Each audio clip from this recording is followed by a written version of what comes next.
Good evening friends, आप सबों का हमारे चैनल एक ट्यूटोरियल में स्वागत है। पिछले वीडियो में ठीक है, फिजिक्स के पिछले वीडियो में हमने जो है मात्रक यूनिट्स के बारे में पढ़ा था। आज उसी से रिलेटेड हम लोग ऑब्जेक्टिव क्वेश्चंस को चलिए देखते हैं, सॉल्व करते हैं। क्वेश्चन नंबर 1, निम्नलिखित में से कौन सी मूल भौतिक राशि है? ए बल, बी वेग, सी विद्युत धारा, डी कार्य और ई उपर्युक्त में से कोई नहीं या उपर्युक्त में से एक से अधिक।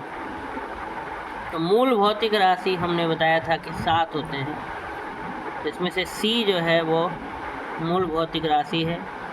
बल, वेग और कार्य ये मूल भौतिक राशि नहीं है, मगर इसको निकाला गया है, मूल भौतिक राशि से डेराइव किया गया। तो मूल भौतिक राशि सिर्फ इसमें क्या है? विद्युत धारा है। देखिए इसका एक्सप्लेनेशन में इसका 1 का आंसर हो जाएगा सी। लंबाई, द्रव्यमान, समय, ताप, विद्युत धारा, ज्योतिष तीव्रता तथा पदार्थ का परिमाण, यही 7 क्या है? मूल भौतिक राशियां हैं। लंबाई, द्रव्यमान, समय, ताप, विद्युत धारा, ज्योतिष तीव्रता तथा पदार्थ का परिमाण, यही 7 क्या है? मूल भौतिक राशियाँ। मूल राशियों के मात्रक एक दूसरे से क्या होते हैं? पूर्णतया स्वतंत्र होते हैं तथा इनमें से किसी एक को किसी अन्य मात्रक में बदला अथवा उससे संबंधित नहीं किया जा सकता है। इसलिए मूल भौतिक राशि में आ गया विद्युत धारा। चलिए बढ़ते हैं अगले सवाल की तरफ। शक्ति का मात्रक है ए हर्ट्ज, बी वोल्ट, सी वाट, डी न्यूट्रॉन। तो शक्ति का मात्रक है वाट। शक्ति का इंग्लिश है पावर। पावर का ऐसा यूनिट वाट। भौतिकी में शक्ति या विद्युत शक्ति वह दर है जिस पर कोई कार्य किया जाता है या ऊर्जा क्या होती है? संचरित होती है। शक्ति बराबर पावर बराबर होता है वर्क बाई टाइम, कार्य बटा समय। तो इसलिए शक्ति का ऐसा ही मात्रक क्या है? वाट है, जो जूल प्रति सेकंड के बराबर होता है। शक्ति का एक और यूनिट हो सकता है जूल पर सेकंड। पावर का एक तो मात्रक है वाट और एक मात्रक है जूल पर सेकंड, याद रखिएगा।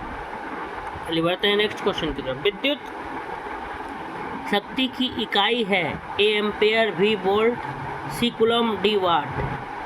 तो विद्युत शक्ति का जो इकाई है वो क्या है? एम्पेयर होना चाहिए, बट यहाँ विद्युत धारा नहीं लिखा है, विद्युत शक्ति लिखा है, वो एनर्जी लिखा है, इलेक्ट्रिकल एनर्जी। तो एनर्जी का भी वही वाट होगा। पावर किसी भी प्रकार का रेट ऑफ एनर्जी, ठीक है, वो इसीलिए इसका ऐसा यूनिट क्या दिया है? वाट दिया है, विद्युत शक्ति। नेक्स्ट है अगले क्वेश्चन की तरफ। क्वेश्चन नंबर 4, बल का मात्रक है ए फैराडे, बी फर्मी, सी न्यूट्रॉन, डी रदरफोर्ड। तो बल का मात्रक क्या है? न्यूटन। बल का मात्रक है न्यूटन, सी। देखिए इसका एक्सप्लेनेशन भी है कि बल, जिसको हम फोर्स कहते हैं, का ऐसा ही मात्रक न्यूटन या किलोग्राम मीटर पर सेकंड स्क्वायर होता है। बल बराबर फोर्स बराबर मास इंटू एक्सीलरेशन होता है, द्रव्यमान गुना त्वरण। किसी वस्तु पर लगा बल वस्तु के द्रव्यमान तथा उसमें उत्पन्न त्वरण के गुणनफल के क्या होता है? बराबर होता है। ऐसे बल का मात्रक क्या होता है? न्यूटन होता है, ठीक है। और एक यूनिट होता है, ठीक है, किलोग्राम मीटर पर सेकंड स्क्वायर। किलोग्राम मीटर पर सेकंड स्क्वायर, ये भी यूनिट आप मात्रक याद रखेंगे। बल का एक मात्रक तो हो गया न्यूटन, ऐसा ही मात्रक, या फिर एक यूनिट एक मात्रक ये हुआ किलोग्राम मीटर प्रति सेकंड स्क्वायर, ये भी बल का क्या है? मात्रक। कार्य का मात्रक है ए जूल, बी न्यूट्रॉन, सी वाट, डी टाइम। इसका सही उत्तर हो जाएगा ए जूल। कार्य का मात्रक क्या है? जूल है। जब किसी वस्तु पर बल लगाकर विस्थापन उत्पन्न किया जाता है तो बल द्वारा किया गया कार्य बल तथा बल की दिशा में विस्थापन के गुणनफल के क्या होता है? बराबर होता है।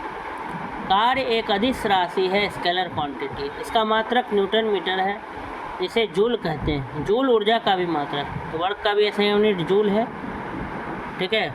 वर्क होता है फोर्स इंटू डिस्प्लेसमेंट। अगर कोई वस्तु को हम धक्का देते हैं तो कितना खिसका, वही डिस्प्लेसमेंट कहलाता है। और कितना बल लगाए हम उसमें, नेक्स्ट है आवृत्ति को मापा जाता है हर्ट्ज में, मीटर प्रति सेकंड में, रेडियन में, वाट में, उपयुक्त में से कोई नहीं। इसका सही उत्तर हो जाएगा ए, हर्ट्ज। आवृत्ति को हम किस में मापते हैं? हर्ट्ज में मापते हैं। आवृत्ति का ऐसा ही मात्रक हर्ट्ज होता है। एक सामान्य मनुष्य 20 हर्ट्ज से 20,000 हर्ट्ज आवृत्ति की ध्वनि को सुन सकने में क्या होता है? सक्षम होता है। फ्रीक्वेंसी, आवृत्ति मतलब फ्रीक्वेंसी इंग्लिश में, फ्रीक्वेंसी का ऐसा यूनिट क्या होता है? हर्ट्ज। अगला सवाल, हर्ट्ज में क्या मापा जाता है? ए आवृत्ति, बी ऊर्जा, सी ऊष्मा, डी गुणवत्ता, ई उपयुक्त में से कोई नहीं। तो 7 का सही उत्तर हो जाएगा ए, आवृत्ति। ठीक है, हर्ट्ज में क्या मापा जाता है? तो आवृत्ति मापा जाता है। चलिए आगे बढ़ते हैं। चालक की वैद्युत प्रतिरोधकता की इकाई फराद, वोल्ट, एम्पियर, ओम। ठीक है, फराद मतलब कैपेसिटेंस। ठीक है, फराद मतलब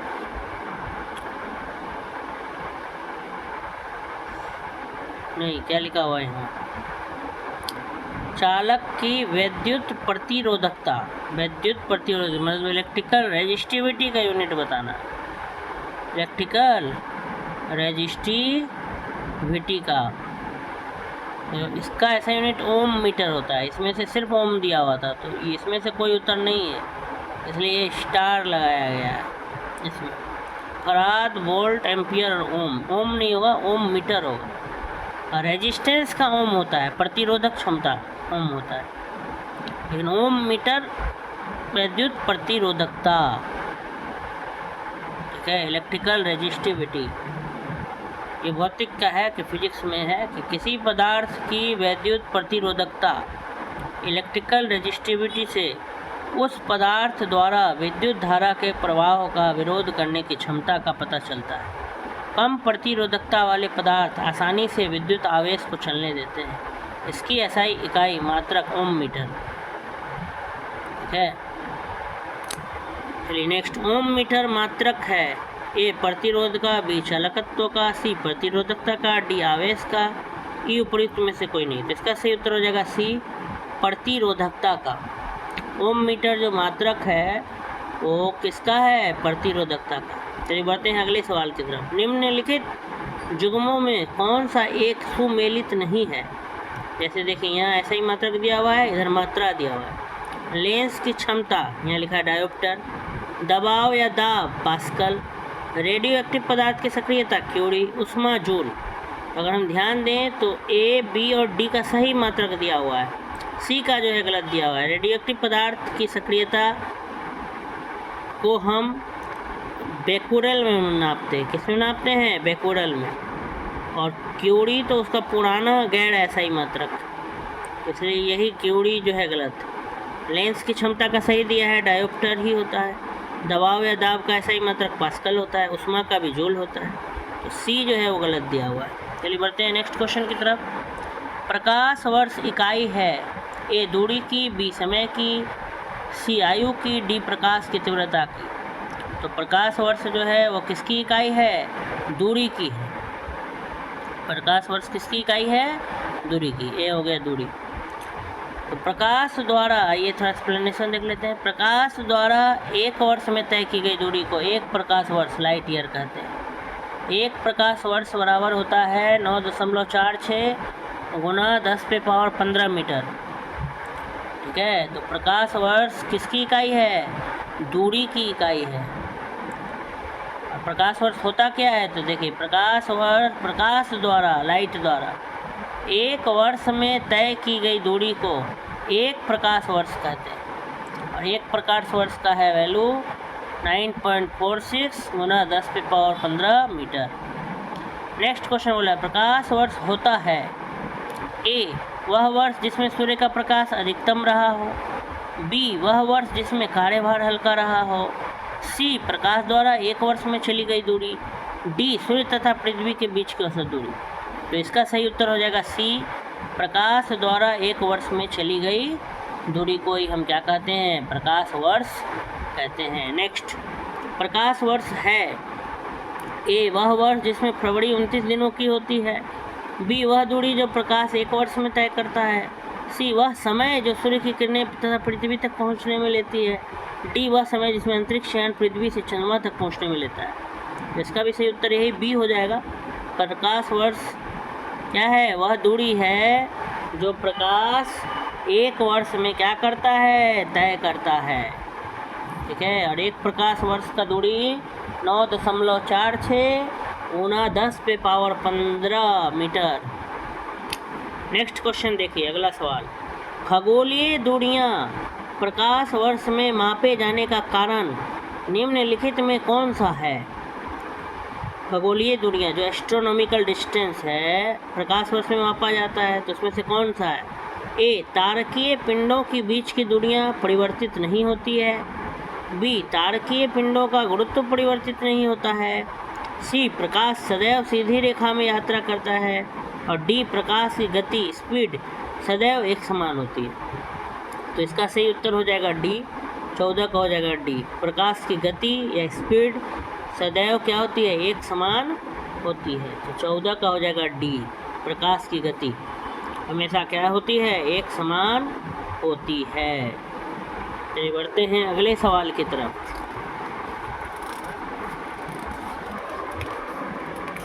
नेक्स्ट क्वेश्चन है हमारा, ठीक है, तो उसी का एक्सप्लेनेशन था कि खगोलीय दूरियां विशेष रूप से ग्रहों के बीच की दूरियां, तारों के बीच की दूरियां इतनी विशाल होती हैं कि उन्हें मील व एवं किलोमीटर में व्यक्त करना क्या होता है? अत्यधिक दुष्कर कार्य हो सकता है। इसलिए उन्हें एस्ट्रोनॉमिकल यूनिट्स, प्रकाश वर्ष या पारसेक ये सब में मेजर किया जाता है। पूरे ब्रह्मांड में प्रकाश की गति स्थिर होती है और यह उच्च परिशुद्धता हाई प्रेसिजन के लिए जानी जाती है। इसी कारण खगोलीय दूरियों को प्रकाश वर्ष में क्या किया जाता है? मापा जाता है। नेक्स्ट देखिए, पारसेक। एक पारसेक तारों संबंधी दूरियां मापने का मात्रक है जो बराबर है ए 4.25 प्रकाश वर्ष, बी 3.25 प्रकाश वर्ष, सी 4.50 प्रकाश वर्ष और डी 3.05 प्रकाश वर्ष।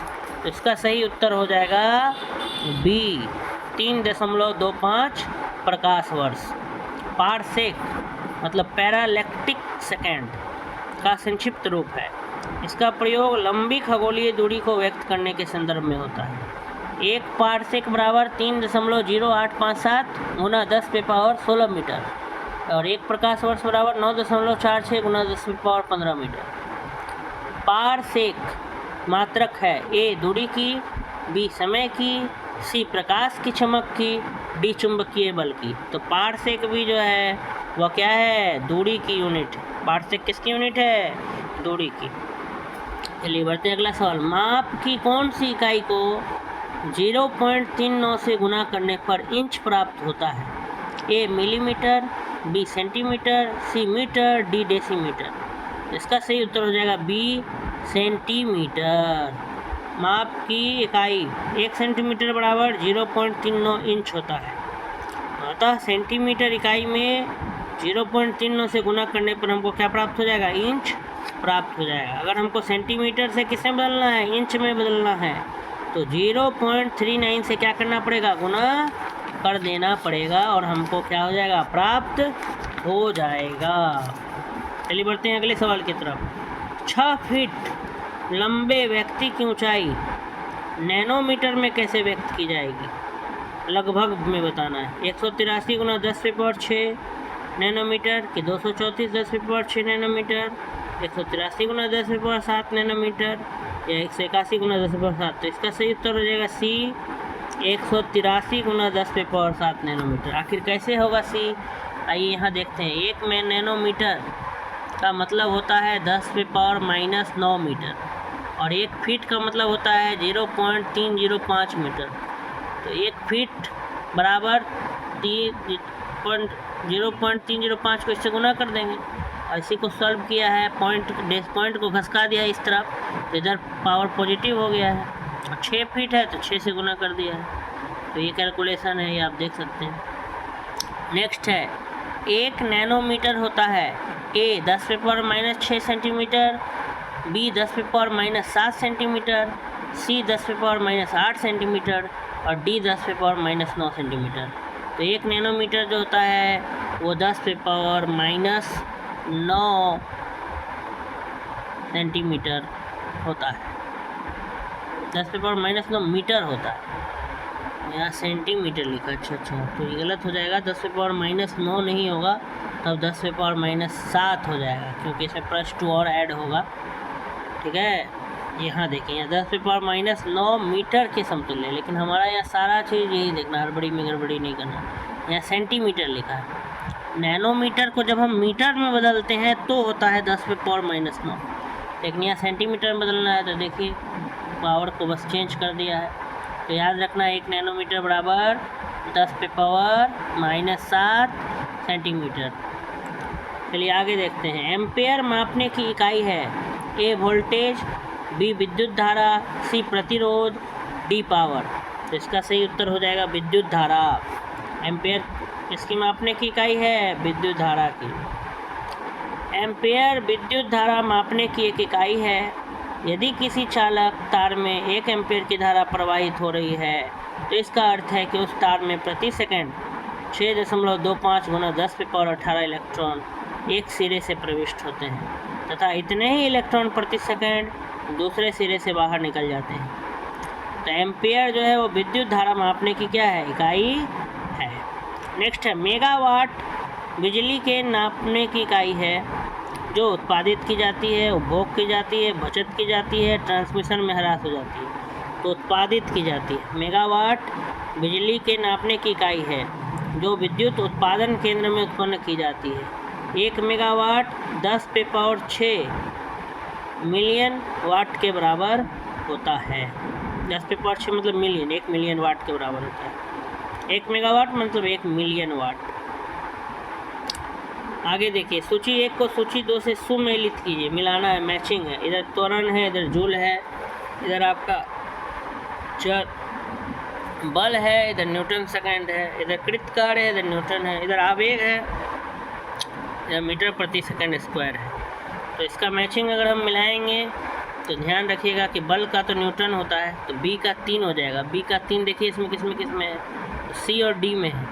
और एक का देख लीजिए, जैसे कृत कार्य किया गया कार्य, तो कार्य का ऐसा यूनिट जूल होता है, जूल इधर 1 नंबर पे था, तो बी का 3 और डी का 1 इसमें है। ठीक है, 3 और 1 और यहाँ भी है। अच्छा रुक जाइए, तो देखिए त्वरण का देखिए मीटर प्रति सेकंड स्क्वायर होता है, ये 4 नंबर, 1 का 4 किस में है, 1 का 4 इसमें। इसका मतलब हमारा डी एकदम सटीक उत्तर बैठ रहा है। ठीक है, ये त्वरण सबका देख लीजिए यहाँ पे। त्वरण किसी गतिमान वस्तु के वेग में प्रति एकांक समय अंतराल में होने वाला परिवर्तन है। इसका मात्रक मीटर प्रति सेकंड स्क्वायर होता है। बल फोर्स का मात्रक न्यूटन होता है। आवेग इम्पल्स का मात्रक न्यूटन सेकंड होता है। कार्य का मात्रक जूल होता है। इस प्रकार से जो हमने सुमेलित किया तो इसका उत्तर हमारा डी हो जाएगा, 22 का डी। चलिए अगला सवाल, निम्नलिखित SI यूनिटों में कौन सी सही सुमेलित नहीं है? ए कार्य का जूल, बी बल न्यूटन, सी द्रव्यमान किलोग्राम, डी दाब का डाइन। तो इसका सही उत्तर हो जाएगा डी दाब का डाइन। प्रेशर का डाइन नहीं होता है, डाइन फोर्स का मात्रक होता है। दाब का ऐसा यूनिट होता है पास्कल। दाब का ऐसा यूनिट क्या होता है, पास्कल। बाकी सब सही है। कार्य का जूल होता है, द्रव्यमान का किलोग्राम होता है, बल का न्यूटन होता है, लेकिन दाब का डाइन नहीं होता है। ठीक है, दाब का ऐसा यूनिट क्या होता है, पास्कल होता है। CGS प्रणाली में बल का मात्रक डाइन होता था, फोर्स का।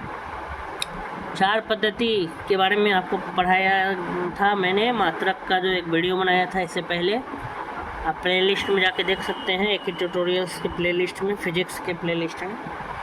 ठीक है, उसमें 4 पद्धति के बारे में चर्चा किए थे मात्रक का। तो वही CGS जो पद्धति है उसमें बल का मात्रक क्या होता है, डाइन होता है, लेकिन यहाँ दाब का मात्रक डाइन दिखा रहा है, जो कि गलत है।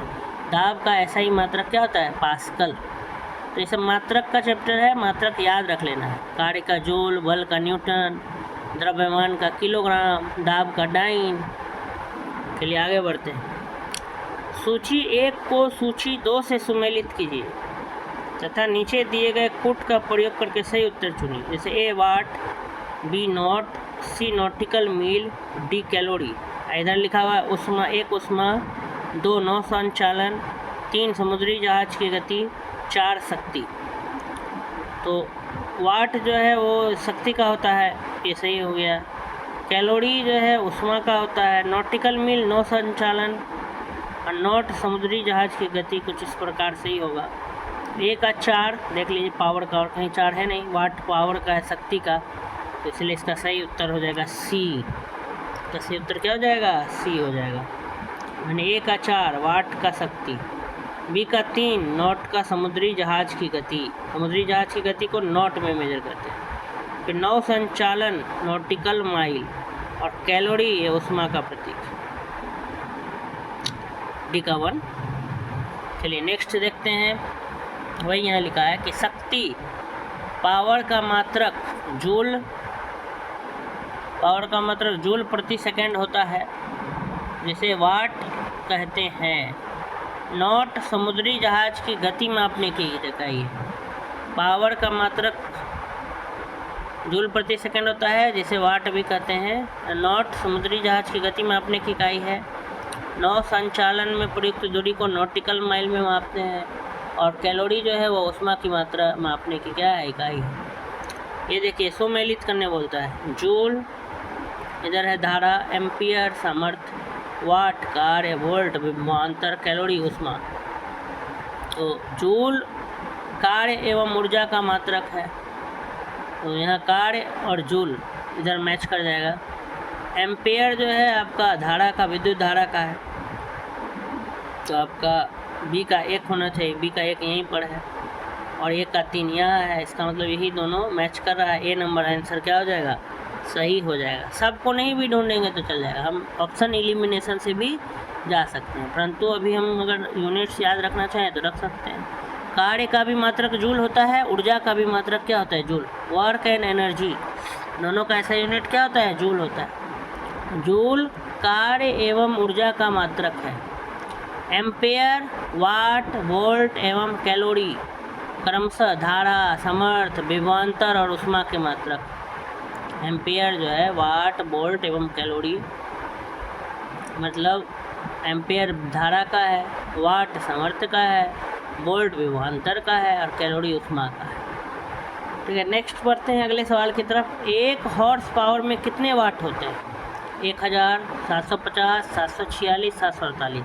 तो 1 हॉर्स पावर में 746 वाट होते हैं 1 HP में। ठीक है, मोटर वोटर का ताकत देखे होंगे, HP मोटर खरीदने जाते होंगे तो उसमें बोलता है कितनी HP का लेना है। तो 1 हॉर्स पावर में कितने वाट होते हैं? 746। देखिए इसका एक्सप्लेनेशन। किसी कर्ता द्वारा कार्य करने की दर को उसकी शक्ति या सामर्थ्य कहते हैं, पावर कहते हैं।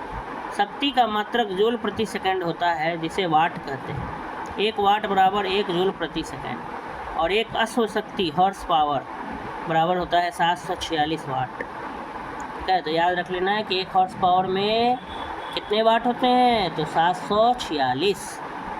चलिए बढ़ते हैं नेक्स्ट क्वेश्चन की तरफ। निम्नलिखित में से कौन सा सुमेलित नहीं है? कौन सा इसमें सही से नहीं मिलाया गया है? जैसे ए नॉट, नॉट के बगल में लिखा है जहाज के चाल की माप। बी नॉटिकल मील, नौ संचालन में प्रयुक्त दूरी की इकाई। सी एंगस्ट्रॉम, प्रकाश के तरंग दैर्घ्य की इकाई। डी प्रकाश वर्ष, समय मापन की इकाई। तो अगर आप ध्यान दें तो नॉट सही लिखा है, जहाज के चाल की माप को हम नॉट में मापते हैं। नौ संचालन में प्रयुक्त दूरी की इकाई भी नॉटिकल माइल है। प्रकाश के तरंग दैर्घ्य की इकाई एंगस्ट्रॉम, ये भी सही है। समय मापन, समय मापन नहीं है, प्रकाश वर्ष दूरी का इकाई। प्रकाश वर्ष किसकी इकाई है? दूरी का, जबकि यहाँ समय मापन लिखा हुआ है, इसीलिए इसका सही उत्तर डी हो जाएगा। यही गलत है। प्रकाश वर्ष समय मापन की इकाई नहीं है, वो दूरी की इकाई है, इसलिए यही गलत है। 27 का डी हो जाएगा। बढ़ते हैं अगले प्रश्न की तरफ। एंगस्ट्रॉम इकाई है तरंग दैर्घ्य की, ऊर्जा की, आवृत्ति की, वेग की, या उपयुक्त में से कोई नहीं, या उपयुक्त में से एक से अधिक। इसका सही उत्तर हो जाएगा तरंग दैर्ध्य की ए। एंगस्ट्रॉम जो है वो किसकी इकाई है? तरंग दैर्ध्य की है। तरंग दैर्ध्य का मापन जो है एंगस्ट्रॉम में किया जाता है। एक एंगस्ट्रॉम बराबर होता है 10⁻⁻10 मीटर। चलिए आगे बढ़ते हैं। सूची 1 मात्रा को सूची 2 इकाई के साथ सम्मिलित कीजिए। जैसे उच्च वेग, तरंग दैर्ध्य, दाब, ऊर्जा। तो अभी हम लोग पढ़े थे दाब का पास्कल, ये सही है। सी का 3 देख लीजिए कहाँ कहाँ है, यहाँ है और यहाँ है, मैंने ए और सी में से ही कोई ऑप्शन होगा। ऊर्जा का हम लोग उतना देर से पढ़े जूल 4, ये भी सही है। नेक्स्ट देख लीजिए तब उच्च वेग, बहुत ज़्यादा स्पीड, उच्च वेग को जो है हम लोग इससे मापते हैं मैक, ये भी सही लग रहा है। तो 1 2 3 4 ये तो एकदम सीधा दे दिया है। तो 29 का क्या हो जाएगा? सी हो जाएगा। ठीक है कि द्रव यांत्रिकी फ्लूइड मैकेनिक्स के संदर्भ में मैक संख्या किसी माध्यम के सापेक्ष के वस्तु के वेग तथा उस माध्यम के ध्वनि की चाल का अनुपात। तो मैक जो है वो उच्च वेग को प्रदर्शित करने हेतु प्रयुक्त होता है। और तरंग दैर्ध्य, वेवलेंथ, तरंग दैर्ध्य का मापन एंगस्ट्रॉम, जबकि दाब का मात्रक पास्कल और ऊर्जा का मात्रक क्या होता है? जूल। नेक्स्ट देखिए, जूल ऊर्जा से उसी तरह संबंधित है जैसे पास्कल संबंधित है। तो जूल जो है ऊर्जा का क्या है? ऐसा यूनिट है। वैसे पास्कल किसका ऐसा यूनिट है? तो दबाव का है। तो बी इसका उत्तर हो जाएगा। ठीक है, कह रहा है जूल ऊर्जा से उसी तरह संबंधित है जैसे पास्कल संबंधित है। तो जूल और ऊर्जा का क्या रिलेशन है? तो ऊर्जा जो है वो ऊर्जा का जो है ऐसा ही मात्रक है जूल, तो वैसे ही दबाव का ऐसा ही मात्रक होता है पास्कल। इसका सही उत्तर हो जाएगा दबाव या दाब। नेक्स्ट देखिए, 1 माइक्रोन बराबर है 1/10 मिलीमीटर, 1/100 मिलीमीटर, 1/1000 मिलीमीटर या 1/10,000 मिलीमीटर। तो 1 माइक्रोन जो होता है वो 10⁻⁻6 मीटर होता है। अगर उसको मिलीमीटर में बदलेंगे तो हमको 1000 से भाग लगा देना पड़ेगा, तो आ जाएगा, मीटर है मिलीमीटर में बदलना हो तो 1000 से गुना कर देना पड़ेगा, तो आ जाएगा 1/1000। याद रखना है 1 माइक्रोन बराबर 1/1000 मिलीमीटर। 1 माइक्रोन लंबाई प्रदर्शित करता है 10⁻⁻6, 10⁻⁻4, 1 और 1, लेकिन सब यूनिट भी देखना, इधर सेंटीमीटर है, इधर भी सेंटीमीटर है, मिलीमीटर है। तो ये होगा 10⁻⁻4 सेंटीमीटर। अगर सेंटीमीटर में बदलना हो माइक्रोन को तो 10⁻⁻4। जनरली मीटर में हम लोग याद रखते हैं कि 1 माइक्रोन बराबर ऐसे होता है 10⁻⁻6, जैसे नैनोमीटर होता है 10⁻⁻9, मिलीमीटर होता है 10⁻⁻3, वैसे ही। निम्नलिखित में से कौन सा एक सुमेलित नहीं है? सुमेलित कौन सा नहीं है? जैसे डेसिबल ध्वनि की प्रबलता की इकाई, अश्वशक्ति शक्ति की इकाई, समुद्री मील नौ संचालन में दूरी की इकाई, सेल्सियस उष्मा की इकाई। इसका सही उत्तर हो जाएगा डी, सेल्सियस। ये उष्मा की इकाई नहीं है, ये ताप की इकाई है। सेल्सियस जो है वो ताप को मापने का मात्रक है। बाकी सब सही सुमेलित किया हुआ है। ठीक है, वही देखिए, सेल्सियस ताप को मापने का मात्रक है, उष्मा हीट का मात्रक कैलोरी होता है, नौ संचालन में प्रयुक्त दूरी को मापने की इकाई समुद्री मील है, शक्ति का मात्रक जूल प्रति सेकंड है जिसे वाट कहते हैं, और एक अश्वशक्ति 746 वाट के क्या होता है? समतुल्य होता है, बराबर होता है। और ध्वनि की प्रबलता को डेसिबल में मापते हैं। तो ऊपर का तीनों सही था, यही सेल्सियस उष्मा की इकाई नहीं है, सेल्सियस किसके? ताप को मापने का मात्रक, इसलिए 33 का सही उत्तर हो जाएगा डी। चलिए बढ़ते हैं अगले सवाल की तरफ। निम्नलिखित में कौन सी एक उष्मा की इकाई नहीं है? बताना है कि कौन सी इकाई उष्मा की इकाई नहीं है। ए कैलोरी, बी किलो कैलोरी, सी किलो जूल, डी वाट। तो इसका सही उत्तर है डी वाट। कौन सी एक जो है उष्मा की इकाई नहीं है? कैलोरी, किलो जूल, वाट। तो इसका सही उत्तर हो जाएगा डी वाट। 34 का हो जाएगा डी वाट। उष्मा का इकाई कौन सी नहीं है?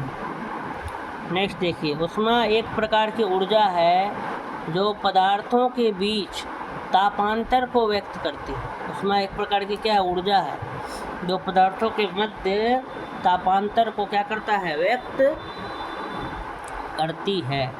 ऊष्मा एक स्थान से दूसरे स्थान को स्थानांतरित होती है और यह स्थानांतरण हमेशा अधिक ताप वाले पदार्थ से कम ताप वाले पदार्थ के मध्य होता है। ऊष्मा को मापन calorie, kilo calorie, joule, kilo joule ऐसे में किया जाता है।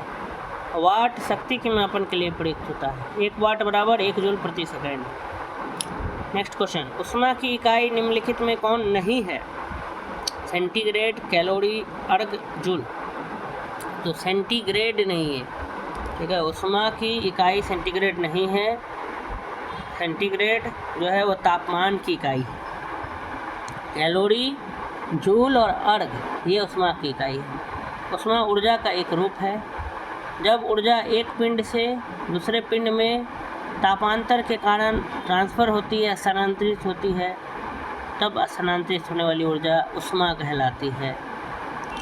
खैर, 1 किलोमीटर दूरी का तात्पर्य है 100 metre, 1000 metre, 1000 centimetre, 1 centimetre. 1 kilometre में क्या होता है, 1000 मीटर होता है। दूरी को मापने का ऐसा ही मात्रक मीटर होता है और 1 किलोमीटर 1000 मीटर के क्या होता है, बराबर होता है। नेक्स्ट देखिए, 1 पिकोग्राम 10⁻⁻6, 10⁻⁹, 10⁻12, 10⁻15। ठीक है, तो पिको में -12 होता है, याद रखना। 10 पे पर क्या होता है, -12। अगर आप देख लीजिए पिकोग्राम 10⁻⁻ ग्राम, तो याद रख सकते हैं कि 1 पिकोग्राम द्रव्यमान माने मास को मापने की लघु इकाइयाँ जो छोटे यूनिट्स हैं उसमें आता है मिलीग्राम, माइक्रोग्राम, नैनोग्राम, पिकोग्राम, फेम्टोग्राम। याद रख लेना है कि 1 पिकोग्राम ये सब लघु इकाई है। ऐसे जनरली हम लोग द्रव्यमान को किलोग्राम, ग्राम इसमें मापते हैं, बट जब बहुत छोटा होगा मात्रा इकाई तो ये सब इस्तेमाल होता है। Milligram, microgram, nanogram, picogram, फेम्टोग्राम।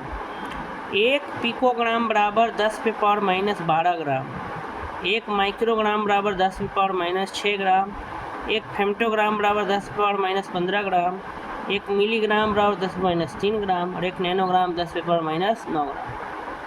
Next देखो, पास्कल इकाई है ए आर्द्रता की, बी दाब की, सी वर्षा की, डी तापमान की। इसका सही उत्तर हो जाएगा बी दाब की। पास्कल इकाई इसकी है, दाब की है, ऐसा यूनिट। देखिए, किसी तल के इकाई क्षेत्रफल पर लगने वाले बल को दाब, प्रेशर कहते हैं। दाब एक अदिश राशि है। दाब का मात्रक न्यूटन पर मीटर स्क्वायर भी होता है, जिसे पास्कल कहते हैं। 1 पास्कल बराबर 1 न्यूटन पर मीटर स्क्वायर। दाब की इकाई क्या है, न्यूटन बटा वर्ग मीटर, न्यूटन मीटर, न्यूटन या न्यूटन प्रति मीटर। इसका उत्तर है न्यूटन बटा वर्ग मीटर, न्यूटन मीटर स्क्वायर प्रति मीटर स्क्वायर। ठीक है, दाब किसी तल के इकाई क्षेत्रफल पर लगने वाले बल को दाब कहते हैं। किसी तल के इकाई क्षेत्रफल पर एरिया पर लगने वाले बल को, बल का यूनिट न्यूटन, एरिया का यूनिट मीटर स्क्वायर, इसलिए न्यूटन पर मीटर स्क्वायर, न्यूटन पर मीटर स्क्वायर। दाब का मात्रक है किलोग्राम पर वर्ग सेंटीमीटर। किलोग्राम उपरोक्त में से कोई नहीं, क्योंकि किलोग्राम तो होगा ही नहीं। दाब का जो है वो ये सब होता है, पास्कल होता है, नहीं तो क्या होता है, न्यूटन पर मीटर स्क्वायर। नेक्स्ट, परिस्थितिक दबाव एटमॉस्फेरिक प्रेशर की इकाई क्या है, A bar, B knot, C joule, D ओम।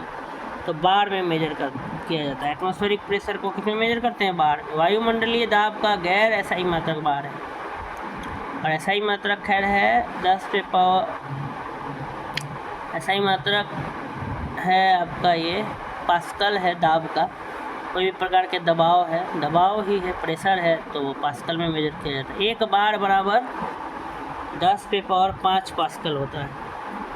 1 बार बराबर 10 पे पावर 5 पास्कल। 1 किलोग्राम प्रति सेंटीमीटर स्क्वायर दाब समतुल्य है किसके? 1 बार के।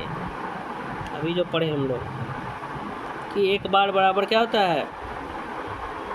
10 पे पावर 5 होता है ना, उसी को किलोग्राम में चेंज करके लिखा है। निम्नलिखित में से किस राशि का मात्रक नहीं है? ए प्रतिबल, बी बल, सी विकृति, डी दाब। तो सी विकृति। विकृति का ऐसा ही मात्रक नहीं होता है। किसी वस्तु की बीमा में आया परिवर्तन और उस वस्तु की मूल बीमा के अनुपात को विकृति कहते हैं। तो विकृति एक बीमाहीन राशि है, इसका कोई मात्रक नहीं होता है। बल का होता है न्यूटन, दाब का होता है पास्कल, प्रतिबल ये भी बल ही है तो न्यूटन होगा। तेल का एक बैरल निम्न में लगभग कितना होता है? तो 1 बैरल बराबर होता है 158.9873, मतलब लगभग 159 लीटर। तो इसका बी हो जाएगा।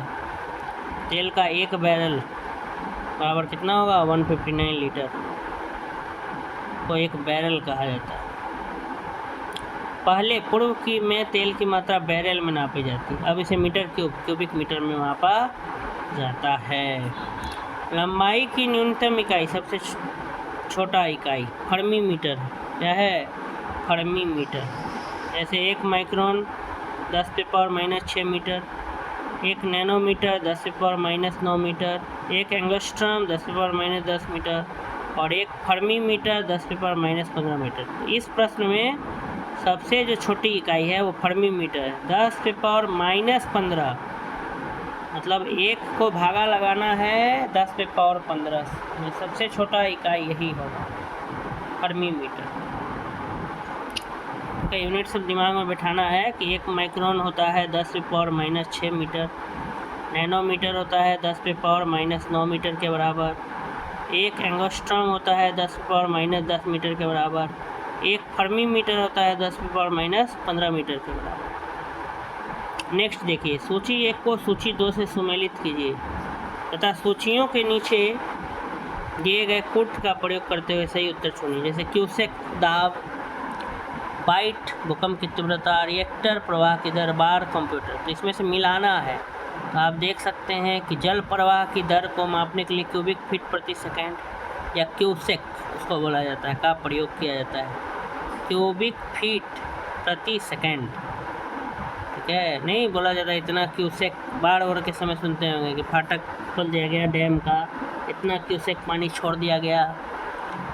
तो क्यूसेक यही है, क्यूबिक फीट प्रति सेकेंड, क्यूबिक फीट प्रति सेकेंड। और कंप्यूटर के संदर्भ में बाइट डिजिटल यूनिट की इकाई है। रेक्टर हम भूकंप की तरंग की तीव्रता मापने के लिए है। और बार जो है दाब की एक इकाई है जो 10 पे पावर 5 पास्कल के क्या होता है? बराबर होता है। इसलिए इसका सही उत्तर हो जाएगा बी। उत्तर क्या हो जाएगा? बी हो जाएगा। ए का 3 हो जाएगा, मतलब क्यूसेक का हो जाएगा प्रवाह की दर। बी का आपका 4 हो जाएगा, बाइट का हो जाएगा कंप्यूटर। सी का 2 हो जाएगा, रेक्टर का हो जाएगा भूकंप की तीव्रता। ठीक है, अर्थक्वेक का रेक्टर स्केल पर मेजर करता है। और बार प्रेशर का यूनिट हो जाएगा। नेक्स्ट है, क्यूसेक में क्या मापा जाता है? जल की शुद्धता, जल की गहराई, जल का बहाव, जल की मात्रा। तो जल का बहाव मापा जाता है क्यूसेक, क्यूबिक फीट प्रति सेकेंड। निम्नांकित में कौन एक वायुमंडल के ओजोन परत की मोटाई नापने वाली इकाई है? Knot, Dobson, quartz, Maxwell. इसका सही उत्तर हो जाएगा डॉप्सन। ये नया यूनिट है जो हम भी नहीं सुने थे, अभी सुन रहे हैं। ये 2010 में आया था। वायुमंडल के ओजोन परत की मोटाई, ओजोन लेयर जो है, जो आपको फिल्टर करता है एयर को, पराबैंगनी किरण अल्ट्रावायलेट रेस से हमें बचाता है। ठीक है, उसका परत की मोटाई को किसमें मेजर करते हैं? डॉप्सन में। और वायुमंडल में ओजोन परत, जो उत्तराखंड PCS में पूछा गया था सवाल 2010 में। ओजोन परत, वायुमंडल में ओजोन परत की मोटाई डॉप्सन में मापी जाती है। एक डॉप्सन इकाई मानक ताप और दाब पर 10 माइक्रोमीटर ओजोन परत को व्यक्त करती है। एक डॉप्सन इकाई 10 पे पावर 20 ओजोन अणु प्रति वर्ग मीटर की क्या होती है? समतुल्य होती है। नेक्स्ट है, डॉप्सन इकाई का प्रयोग किया जाता है पृथ्वी की मोटाई मापने में, हीरे की मोटाई मापने में, ओजोन परत की मोटाई नापने में या शोर के मापन में, इसका हो जाएगा सी। तो ऑप्शन जो है वो ओजोन परत की मोटाई नापने में क्या होता है, उपयोग होता है। 49 का हो जाएगा सी।